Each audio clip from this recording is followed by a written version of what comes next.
আপনাদের সবাইকে জাতীয় ছাত্র শক্তির পক্ষ থেকে মোবারকবাদ জানাই। জাতীয় ছাত্র শক্তির পক্ষ থেকে ইসলামী ছাত্র শিবিরের ৪৯তম প্রতিষ্ঠা বার্ষিকীতে আমরা শুভেচ্ছা জানাচ্ছি। বন্ধুগণ, আজকে এমন এক সময় আমরা এখানে সমবেত হয়েছি যেই সময়ে বাংলাদেশ একটি ক্রান্তিকাল অতিবাহিত করছে। আমি কোনো রকমের ভরিতা ছাড়া বলতে চাই, আগামী 12ই ফেব্রুয়ারি বাংলাদেশে যে নির্বাচন হবে, সেই নির্বাচন গণতন্ত্রহীনতার দেশে গণতন্ত্র ফেরানোর দিবস হবে।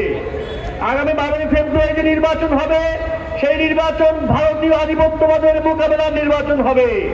আগামী 12ই ফেব্রুয়ারি যে নির্বাচন হবে, সেই নির্বাচন গুম, খুন এবং বিচারের জন্য নির্বাচন হবে।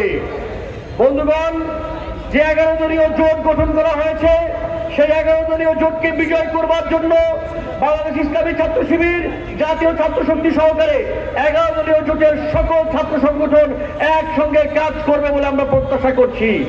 বন্ধুগণ, আমরা বলছি, বাংলাদেশে শেখ হাসিনা ক্ষমতা আসবার পরে যে 57 জন সেনা অফিসারকে খুন করেছে, 13 সালের 5ই মে 7/75 যে মাদ্রাসার ছাত্র এবং শিক্ষকদেরকে হত্যা করা হয়েছে, বিভিন্ন সময় রাজনৈতিক আন্দোলন। জীবন অবাক না করলে কে করবে? 28% মিল্ক ফ্যাটের অবাক করার সাথে ফ্রেশ মিল্ক পাউডার। জীবন অবাক করুক প্রতিদিন।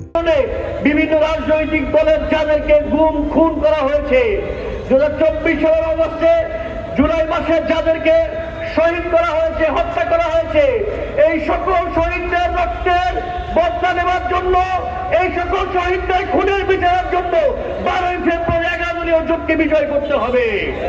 আমরা দেখছি, আমরা বিভিন্ন আভাস পাচ্ছি 12ই ফেব্রুয়ারি পরে ক্যাম্পাসগুলো নাকি আবার কাদের হাতে চলে যাবে।